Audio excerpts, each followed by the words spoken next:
سڵاوتان لێبێت تووەم کاتتان باش.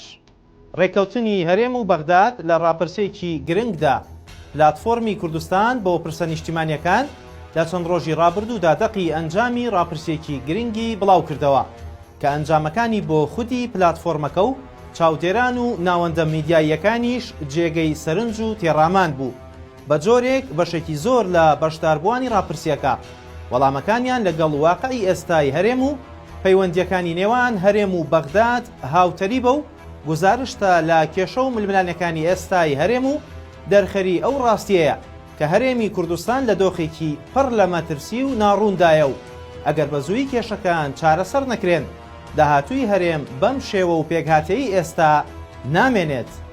ئەمە ڕای ئەو هاوڵاتیانەیە کە لە ڕاپرسیەکەدا بەشداریان کردووە و من نامەوێت زیاتری دەربارە بڵێم و دەچینە لای ڕاپرسیەکە و ئەنجامەکانی.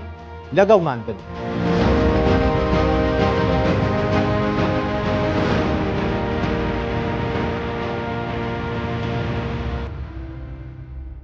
لە ڕاپرسیەکدا 2831 کەس بەشداریان کردووە کە لە 185یان لە ڕەگەزی نێر بوون و لە 115یان ڕەگەزی مێ بوون.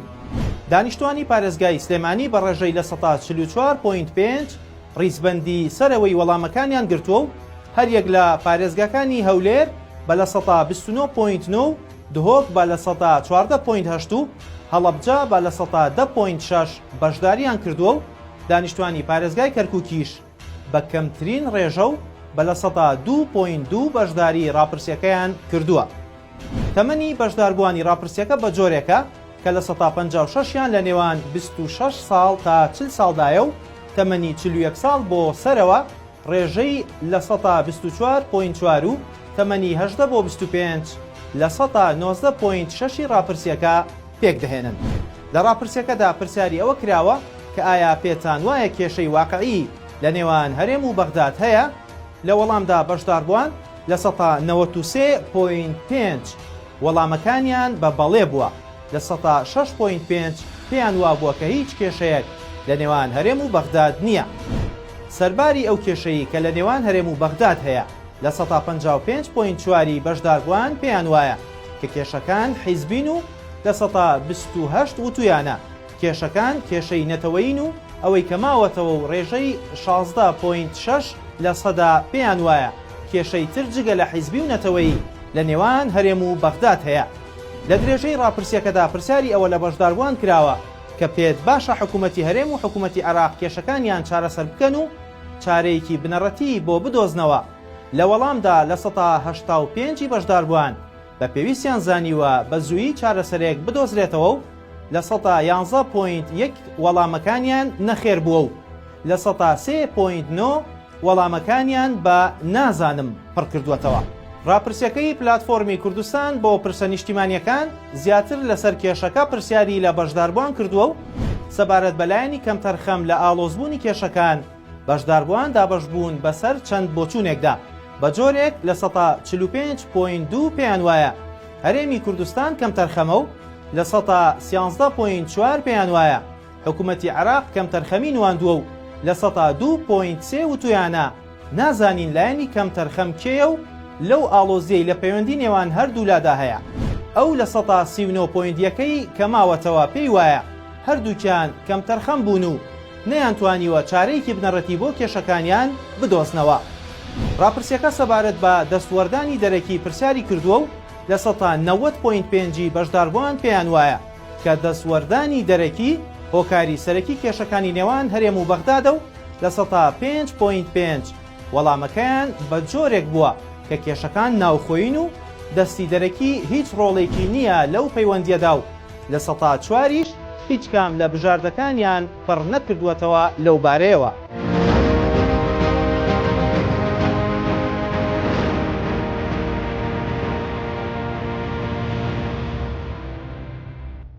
سەبارەت بە گرنگترین بابەتێک کە حکوومەتی هەرێم و حکوومەتی عێراق لەسەری ڕێک بکەون چەند بژاردەیەک خراوەتە بەردەم بەشداربووان و ئەنجامەکەی بەم شێوەیە بووە.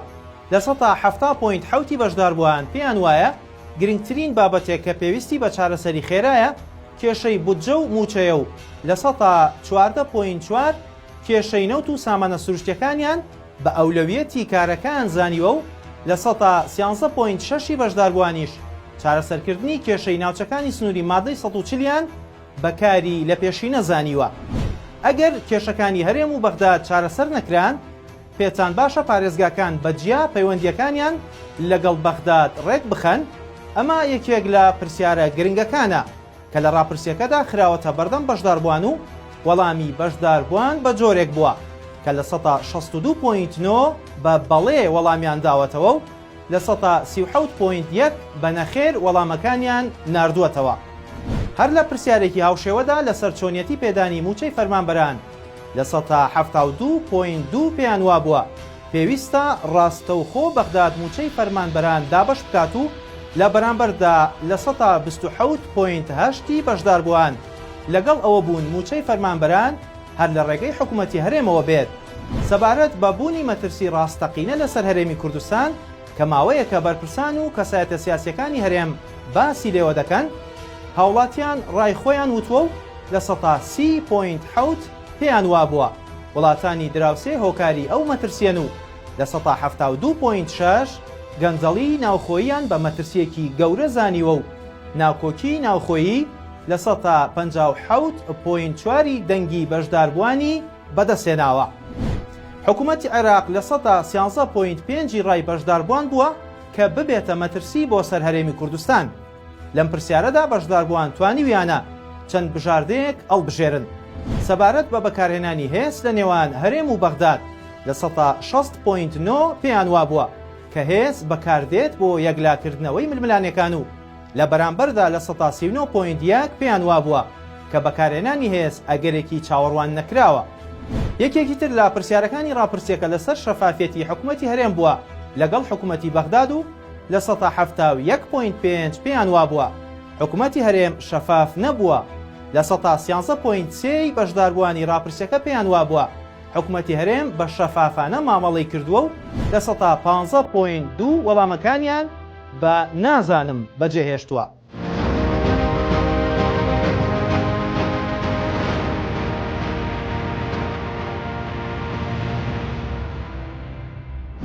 ئەمە ئەنجامی ڕاپرسیەک بوو کە لەسەر پەیوەندیەکانی هەرێم و بەغداد لەلایەن پلاتفۆرمی کوردستان بۆ پرسە نیشتیمانیەکان ئەنجام دراوە و وەڵامەکان بەو جۆرەیە کە خرایە بەرچاوی تۆی بینەر.